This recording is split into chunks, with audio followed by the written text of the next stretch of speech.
नमस्कार दोस्तों, आज हम बात करेंगे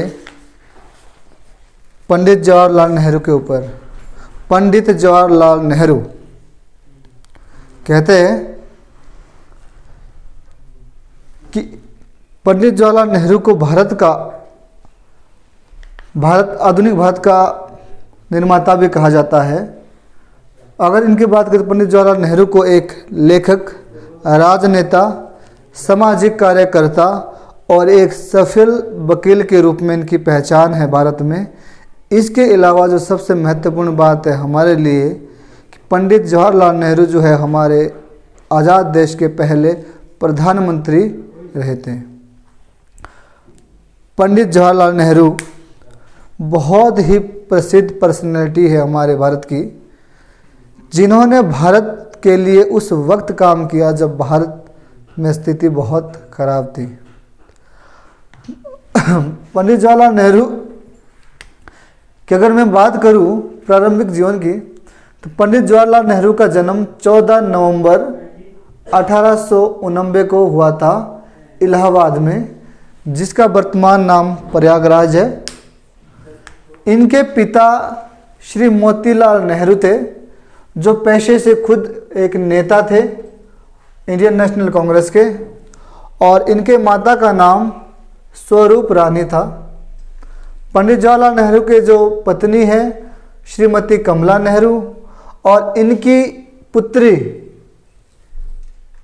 श्रीमती इंदिरा प्रियदर्शनी, जिनका आगे चलकर नाम इंदिरा गांधी हुआ था।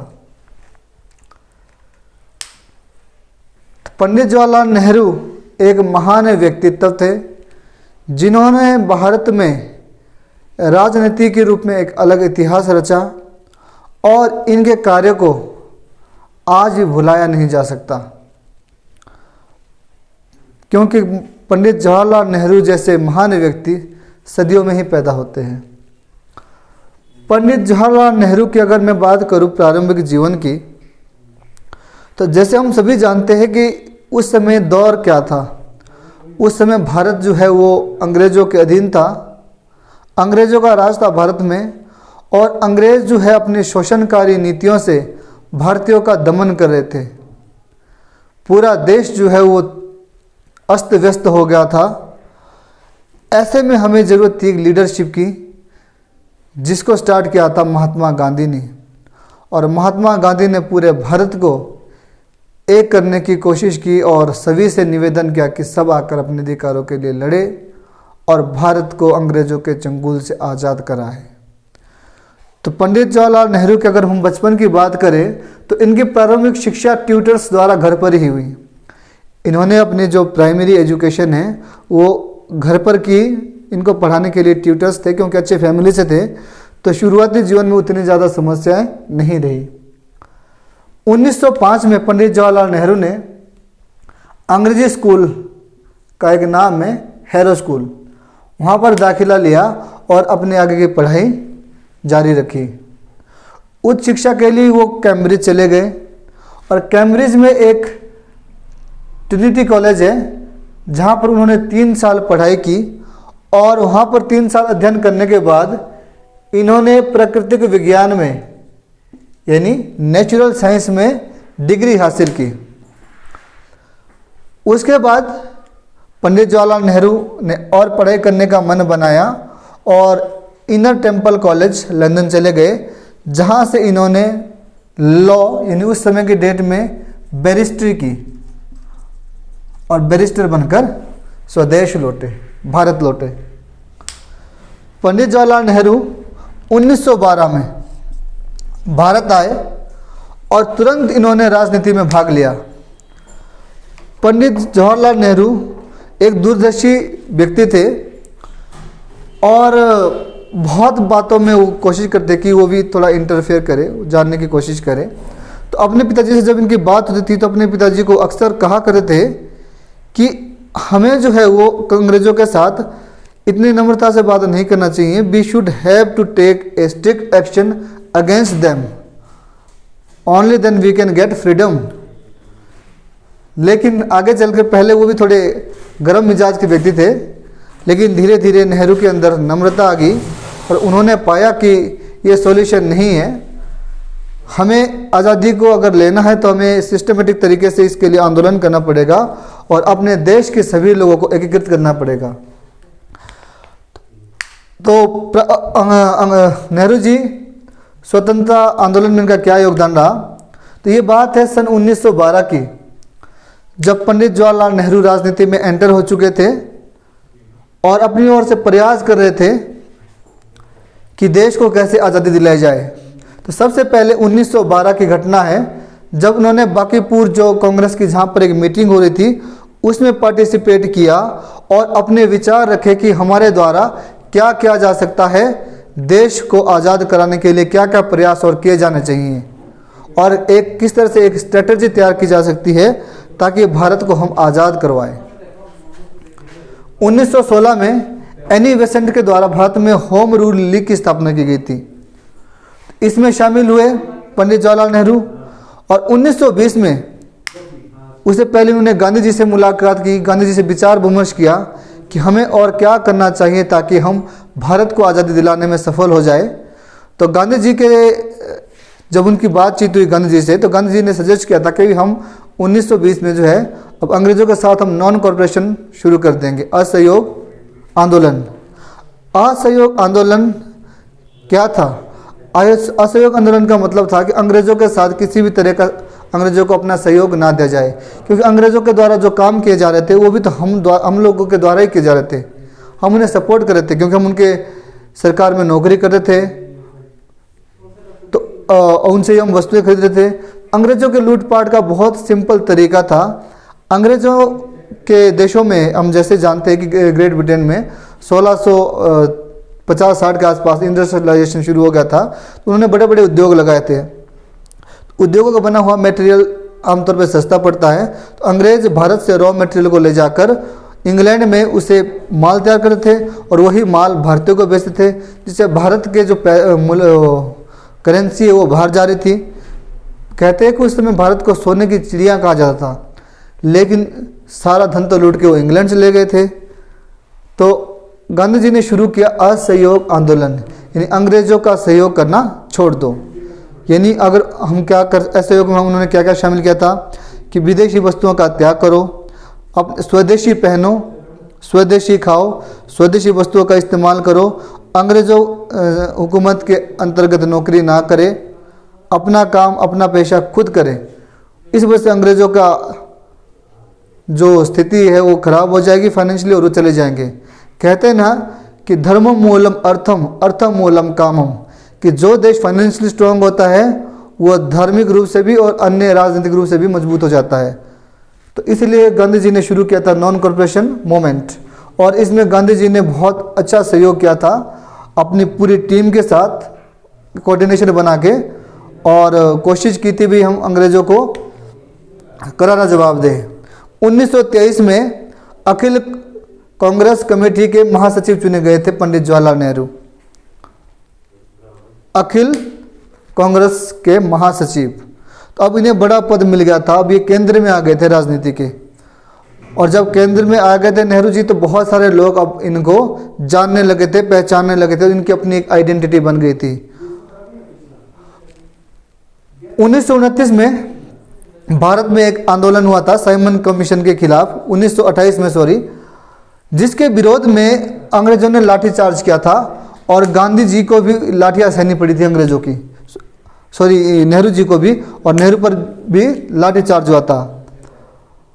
1929 को लाहौर अधिवेशन में भाग लिया था पंडित जवाहरलाल नेहरू ने, और लाहौर अधिवेशन में गांधी जी ने पूर्ण स्वतंत्रता की वकालत की थी।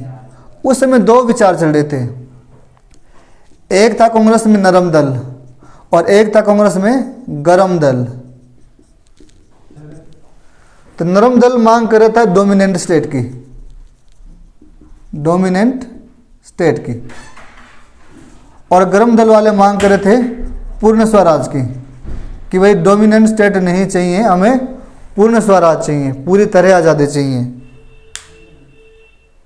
तो नेहरू जी ने 1929 में जब लाहौर अधिवेशन चला था, तो नेहरू जी ने जो है लाहौर अधिवेशन में वकालत की थी पूर्ण स्वराज की, कि हमें अंग्रेज़ों से अब डोमिनेंट स्टेट का स्टेटस नहीं चाहिए, हमें पूर्ण स्वराज चाहिए, हमें पूरी तरह से आज़ाद कर दो।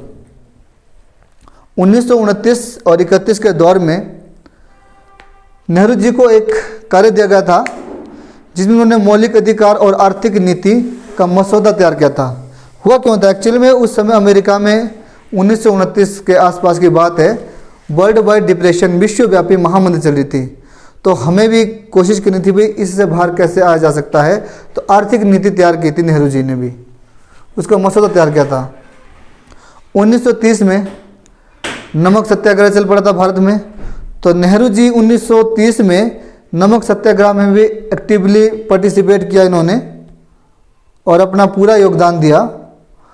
1932 में भारतीय कांग्रेस कमेटी की एक मीटिंग हुई थी जिसमें भारत छोड़ो आंदोलन स्टार्ट हो गया था और नेहरू जी ने जो है वो अच्छी वकालत की थी, भाई अंग्रेजों भारत छोड़ो।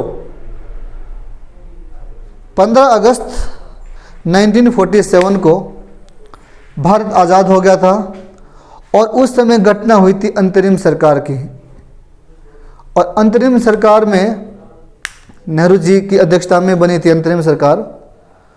तो बहुत बड़ा कंट्रीब्यूशन रहा था उनका अंतरिम सरकार को बनाने में भी। लेकिन नेहरू जी को एक दुख होता था क्योंकि 15 अगस्त 1947 को भारत आज़ाद तो हो गया, लेकिन भारत जो है वो 2-3 टुकड़ों में विभाजित हो गया। भारत से निकला पाकिस्तान, और पाकिस्तान जो जिसने बनाया उनका नाम है जिन्ना साहब, मोहम्मद अली जिन्ना। वो उनके बहुत अच्छे मित्र हुआ करते थे। कहते हैं कि नेहरू और जिन्ना जी एक समय पे बहुत अच्छे मित्र थे। तो उस नेहरू जी चाह रहे थे भी कि जिन्ना ऐसा ना करे, लेकिन जिन्ना की अपनी आइडियोलॉजी थी। जिन्ना का मानना था कि जो व्यक्ति मुस्लिम धर्म को मानते हैं, इस्लाम को मानते हैं, उनका अलग से एक देश होना चाहिए। हालांकि गांधी जी ने भी सहयोग किया ताकि ना बने, लेकिन जिन्ना साहब अड़ गए थे और मुस्लिम लीग और सभी का प्रयास था कि वो भारत से स्वतंत्र एक अलग देश बनाए, और पाकिस्तान का जन्म हो गया। तो इनको दुख भी था कि भारत का बंटवारा हो गया और भारत का 2 देश बन गए हैं, एक पाकिस्तान और एक भारत। अगर हम बात करें नेहरू जी की एज ए प्रधानमंत्री, तो कुछ लोगों का विवाद है। लोग मानते हैं कि नेहरू की जगह अगर पटेल जी, सरदार वल्लभ भाई पटेल, वो प्रधानमंत्री होते तो शायद भारत की दशा और दिशा कुछ और होती। अब हर व्यक्ति का अलग अलग मानना है, because as we know that different people have their different perception towards their different situation. लेकिन जहाँ तक मुझे लगता है कि ऐसा नहीं है कि अगर पटेल जी ही प्रधानमंत्री होते तो शायद कुछ अलग ही होता, क्योंकि उस समय की स्थिति को अगर हम देखें तो एक अनुमान रहा होगा पार्टी में भी, क्योंकि पटेल जी अस्वस्थ चल रहे थे लंबे समय से और बहुत जल्द उनकी भी डेथ हो गई थी। 2-3-4 साल ही वो जीवित रहे आज़ादी के बाद, उसके बाद उनकी मृत्यु हो गई थी पटेल जी की। तो उस समय अनुमान शायद ये लगाया होगा पार्टी ने भी कि भारत खराब स्थिति में था, और तो सभी चाह रहे होंगे कि एक ऐसा व्यक्ति प्रधानमंत्री बने जो आने वाले कम से कम 10-15 या 20 साल जो है लगातार भारत को चलाए। क्योंकि हम जानते हैं कि उस समय जब भारत आज़ाद हुआ तो भारत में स्थिति बहुत ही भयानक थी। लोगों के पास रोज़गार नहीं था, हमारे पास इंडस्ट्री एस्टेब्लिश नहीं थी, हमारे कृषि का क्षेत्र बहुत पिछड़ा हुआ था, जो धन संपत्ति हमारे पास थी वो सब अंग्रेज लूट के ले गए थे। तो जाहिर सी बात है कि भारत की जो स्थिति थी वो बहुत ही अस्त और व्यस्त स्थिति में था भारत।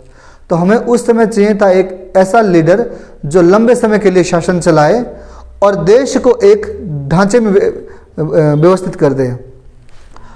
तो एज ए पीएम बहुत अच्छी भूमिका निभाई नेहरू ने और बहुत कोशिश की भारत को एक मुकाम तक पहुंचाने की, इसमें कोई शक नहीं है। जैसे कि हम जानते ही है कि Pandit Jawaharlal Nehru was the first person who become prime minister of India after independent. आज़ाद भारत के पहले प्रधानमंत्री के रूप में नेहरू ने बहुत अच्छे काम किए और पहले प्रधानमंत्री रहे हमारे आज़ाद भारत के। तो सबसे पहले तो हमारे पास चुनौती थी आज़ाद होने के बाद कि हमें अपना एक संविधान तैयार करना था। संविधान मीन्स एक ऐसा डॉक्यूमेंट्स जिसके आधार पर हमारा शासन चलता है। क्योंकि आज़ादी के बाद हमने क्या बोला कि भारत एक लोकतांत्रिक देश बनेगा, डेमोक्रेटिक कंट्री। लोकतंत्र प्लस गणतंत्र हमारी विशेषता है। हमें धर्मनिरपेक्ष राज्य बनाना है। तो ये एक बहुत बड़ा चैलेंज था कि हमें अपने संविधान बनाएं। और सबसे बड़ी, उससे भी बड़ी समस्या थी हमारे देश में कि हमारा देश बटा हुआ था। एक हमारे पास था भारत, एक था हमारे पास वो भाग जो अंग्रेजों के पास था, यानी अंग्रेजी शासित एरिया। दूसरा हमारे पास था वो इलाका जो रियासतों में बटा था। अलग अलग राज्य थे देश में, उन राज्यों की अपनी अपनी रियासत थी और अपनी रियासत के वो मालिक थे। और हमारे लिए सबसे बड़ा चैलेंज था कि भारत जो है उस समय 565 रियासतों में बटा हुआ था और हम चाह रहे थे कि हमने एक यूनाइटेड इंडिया, एकीकृत राष्ट्र बनाना है। तो बहुत सारे लोगों से बात की गई और सबसे अच्छी बात क्या रही नेहरू जी की कि देखो सबसे प्रभावी लीडर हमारे पास उस समय सरदार पटेल थे, इसमें कोई शक नहीं है। वो स्टिक भी थे। कहते हैं सरदार पटेल के बारे में कि सरदार पटेल जो है गाजर और छड़ी साथ में रखते थे। पहले वो गाजर खिलाते थे, यानी पहले प्यार से बात करते थे, और अगर ना माने तो वो छड़ी का इस्तेमाल भी करना जानते थे। तो सरदार पटेल जी को नेहरू ने एक विभाग सौंपा और उन्हें प्रांतीय समिति का अध्यक्ष बनाया गया। यानी हमारा देश जो अलग अलग भागों में बटा हुआ है, टुकड़ों में बटा हुआ है, उसे हमें एक इंटीग्रेटेड भारत में शामिल करवाना है। तो देखिए बाकी रियासतें लगभग हमने मना ली थी, मान गए थे, लेकिन 3 रियासतें बहुत मुश्किल थी मनानी, जिसमें हमारा हैदराबाद, जूनागढ़ और जम्मू कश्मीर था। तो ये काम दिया गया था सरदार पटेल को और सरदार पटेल ने बहुत अहम भूमिका निभाई भारत के एकीकरण में। अगर भारत के एकीकरण का श्रेय जाता है तो ऑफकोर्स वो सरदार पटेल को ही जाता है, जिन्होंने भारत को आज जिस रूप में हम भारत देखते हैं उस रूप में लाया। और नेहरू ने पीएम के रूप में बहुत अच्छी भूमिका निभाई और फाइनली 26 जनवरी 1950 को भारत एक लोकतांत्रिक और गणराज्य बन गया। लोकतांत्रिक का मतलब है कि भारत कैसा देश है जहाँ पर विधि का शासन होगा, यानी यहाँ पर कोई व्यक्ति बड़ा नहीं है, चाहे वो प्रधानमंत्री भी है, उसे भी काम करना पड़ेगा तो विधि के अनुसार ही करना पड़ेगा। दूसरा हमने यहाँ पे विशेषता रखी भाई, यहाँ पे जंगली राज नहीं चलेगा, गुंडा राज नहीं चलेगा। ये एक लोकतांत्रिक मुल्क है जहाँ पर प्रजा के द्वारा चुनाव किया जाएगा उसके राजा का, यानी आने वाले एमपी, एमएलए, प्रधानमंत्री या मुख्यमंत्री का प्रजा डिसाइड करेगी कि कौन बेहतर लीडर है, कौन देश को चलाएगा। तीसरा जो सबसे बेहतरीन काम उन्होंने किया उसको हम जानते हैं नेम के नाम से, नॉन अलाइड मूवमेंट, यानी गुट निरपेक्ष नीति। देखिए जब भारत आज़ाद हुआ तो तब तक हम जानते कि विश्व में 2 विश्व युद्ध हुए थे और उस समय 2 पावर थी, महाशक्तियाँ थी। एक थी अमेरिका और दूसरा था रशिया। तो हर एक देश जो भी इंडिपेंडेंट हो रहे थे वो जा रहे थे, कोई अमेरिका के खेमे में जा रहा था, कोई रशिया के खेमे में जा रहा था। तो अब भारत के सामने चुनौती थी कि वो किसके पास जाए। तो समस्या तो क्या थी, देखिए हमने कहा कि एक तो हमारे पास समस्या ये थी कि हम डायरेक्टली किसी भी देश को ना तो एक्सेप्ट कर पा रहे थे, ना ही हम रिजेक्ट कर पा रहे थे, क्योंकि बहुत सारे काम के लिए हमें रशिया सपोर्ट करा था और बहुत सारे काम के लिए हम अमेरिका के ऊपर निर्भर थे। तो भारत किसी बुराई नहीं लेना चाह रहा था।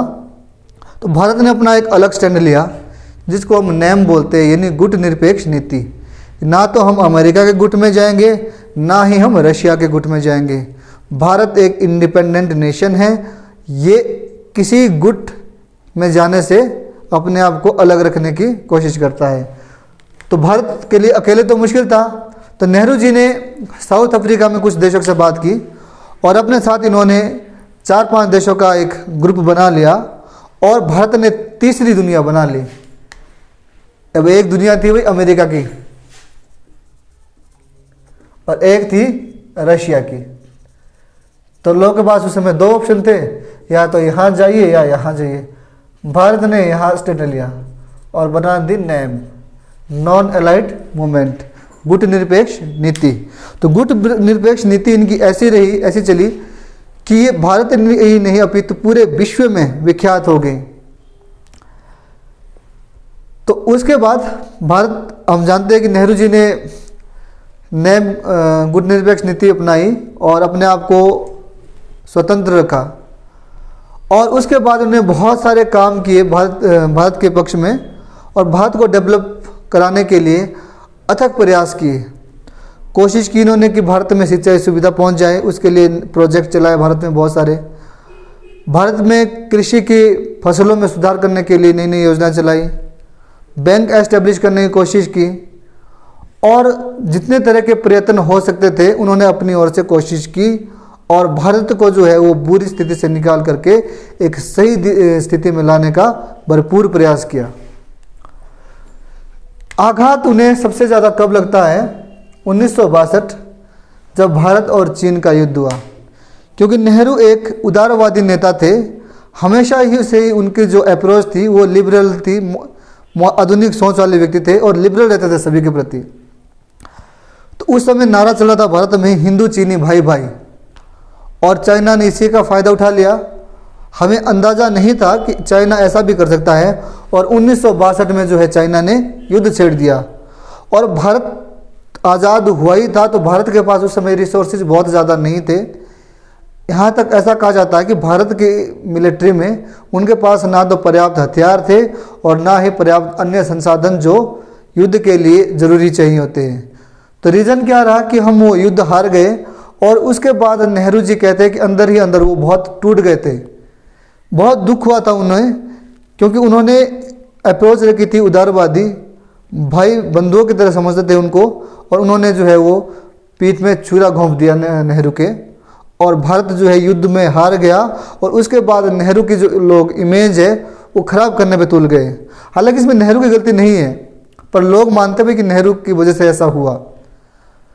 दूसरा, उनके ऊपर एक आरोप लगता है कि कश्मीर का जो मुद्दा है कि नेहरू ने क्लियर स्टैंड नहीं लिया। उन्होंने घोषणा की थी भी प्लेबिसाइड करवाएंगे, हालांकि अब तो वो मुद्दा हमारा सॉल्व हो गया है, लेकिन हाँ उस समय नेहरू के ऊपर आरोप लगते हैं। मुझे लगता है व्यक्ति जो समय और परिस्थितियों के अनुसार ही व्यक्ति निर्णय ले पाता है, कि कुछ नया तो अब क्या करते उस समय, जो नेहरू को उस समय ठीक लगा, पंडित जवाहरलाल नेहरू को, उन्हें अपना वो स्टैंड रखा। और इनकी जो आर्थिक नीतियाँ थी, सबसे बेहतर बात क्या है कि नेहरू ने जो भी अपनी नीतियाँ बनाई, आंतरिक नीतियाँ बनाई देश में, उन्होंने हमेशा 3-4 बातों का ध्यान रखा था। पहला, लोकतंत्र। पॉलिसी आप कोई भी बनाएं, उससे हमारे लोकतंत्र को हानि नहीं होनी चाहिए। दूसरा, सोशलिज्म, समाजवाद। यानी भारत जो समाज है, भारतीय जो समाज है, भारतीय समाज में हम क्या बोलते हैं? अनेकता में एकता, डाइवर्सिटी में जो यूनिटी है, यही तो भारत की सबसे बड़ी पहचान है। तीसरा, एकीकरण, इंटीग्रेशन। और चौथी, धर्मनिरपेक्षता। धर्मनिरपेक्षता हमारे राज्य की बहुत महत्वपूर्ण विशेषता है, लेकिन हम समझ नहीं पाते हैं। और वर्तमान में डिस्प्यूट चले हुए कि भारत को एक रिलीजन विशेष होना चाहिए। बहुत सारे देश ऐसे हैं जो रिलीजन विशेष बने और आज उनका हश्र बहुत ख़राब हुआ है। ऐसा नहीं है। भारत की सबसे बड़ी विशेषता जो है वो पूरे दुनिया में यही देखने को मिलती है कि India is a country of diversity. Bharat विविधता का देश है और विविधता में एकता, यही भारत की सबसे बड़ी आइडेंटिटी है, सबसे बड़ी पहचान है। तो नेहरू को अगर हम संक्षिप्त के रूप में देखें उनके प्रधानमंत्री के कार्यकाल को, इसमें कोई शक नहीं है कि उन्होंने बहुत ही बेहतरीन काम किया, क्योंकि जिस समय और परिस्थिति में वो प्रधानमंत्री बने थे उस समय देश अस्त व्यस्त था, फिर भी उन्होंने बहुत प्रयास किए और देश के अलग अलग क्षेत्र में देश को डेवलप करने के लिए भरपूर प्रयास किया। चाहे वो हमारा प्राइमरी सेक्टर हो, सेकेंडरी सेक्टर हो और टर्टियरी सेक्टर हो, हर एक सेक्टर को डेवलप करने के लिए as a PM, as a individual जो भी उनसे हो सकता था उन्होंने बहुत बेहतरीन प्रयास किए, और कहीं ना कहीं उसी का नतीजा है कि आज भारत जो है अच्छे स्टैंड पर है, और भारत को जो है वो महाशक्ति के रूप में जाना जाता है, एशिया में ही नहीं बल्कि पूरे दुनिया में। और टॉप 10 इकोनॉमी में आज भारत की इकोनॉमी की भी काउंट किया जाता है, क्योंकि हमारे जो है पूर्व नेताओं ने बहुत प्रयास किए यहाँ तक लाने में। फिर गांधी जी के द्वारा कुछ किताबें लिखी गई है जो बहुत फेमस है और थोड़े सा कॉम्पिटिटिव एग्जाम में पूछी जाती है। एक उनकी किताब है भारत की खोज, डिस्कवरी ऑफ इंडिया। तो क्वेश्चन आता है कि who written this book, who is the writer of this book, इस किताब के लेखक कौन है, भारत की खोज। तो इसके लेखक है पंडित जवाहरलाल नेहरू। एक दूसरी उनके द्वारा जो लिखित किताब है वो है विश्व इतिहास की झलक। एक उन्होंने किताब लिखी है एक आत्मकथा, और चौथी इनकी किताब जो है महत्वपूर्ण है वो है एक पिता से बेटी को पत्र। ये किताब उन्होंने तब लिखी थी जब वो दौरे में बाहर रहते थे और अपनी पुत्री को जो है वो लेटर के माध्यम से वो खैर खबर लेने के लिए पत्र लिखते थे। तो पंडित जवाहरलाल नेहरू बच्चों से बहुत प्यार करते थे, इसीलिए उनके याद में प्रत्येक वर्ष 14 नवंबर को भारत में जो है वो उनके बर्थडे को, उनकी जयंती को एज ए चाइल्ड डे यानी बाल दिवस के रूप में मनाया जाता है। अच्छा, विश्व बाल दिवस को 20 नवंबर को मनाया जाता है, लेकिन नेहरू जी का जो बर्थडे है वो 14 नवंबर को माना जाता है, 14 नवंबर को है, इसीलिए 14 नवंबर को हम पूरे भारत में चाइल्ड डे या बाल दिवस के रूप में मनाया जाता है, जहाँ पर बच्चों को डेवलप करने के लिए कुछ एक्टिविटीज़ रखी जाती है, जैसे गाने, चुटकुले और अलग अलग तरह की एक्स्ट्रा करिकुलर जो एक्टिविटीज़ होती है वो करवाई जाती है स्कूलों वगैरह में। और अगर उनकी जो मृत्यु है फाइनली वो 27 मई 1964 को हो जाती है। उनकी मृत्यु का मुख्य कारण हार्ट अटैक रहा और नई दिल्ली में जो है वो उनकी मृत्यु होती है हृदयघात से। संक्षिप्त रूप में हम क्या कह सकते हैं कि Nehru is not just a leader, it was a brand of India. क्योंकि इस तरह के लिबरल और उदारवादी नेता हमें कभी कभार ही देखने को मिलते हैं और होना भी चाहिए। अगर जो व्यक्ति इतने बड़े पद पर होता है अगर वही संकीर्ण मानसिकता वाला व्यक्ति हो तो देश को कैसे आगे ले जाएगा। तो गांधी जी ने भी उसी समय यही डिसाइड किया था और उन्हें कहा भी था एक मीटिंग में कि भाई मेरा जो पॉलिटिकल सक्सेसर होगा वो नेहरू ही होगा। तो कई बार गांधी के ऊपर भी आरोप लगते हैं, हाँ, बट संक्षिप्त रूप में कहा जाए तो Nehru was a great leader, he was a great personality of India and as a prime minister he also does a great effort and he contribute himself for his country. बहुत कोशिश की उन्होंने देश को डेवलप करने के लिए। तो आज के विषय में आई होप आपको कुछ जानकारी मिली होगी नेहरू के बारे में, पंडित जवाहरलाल नेहरू के बारे में। तो ऐसे महान आत्मा को हम नमन करते हैं और आज का बस इतना ही विषय है हमारा। धन्यवाद। जय हिंद।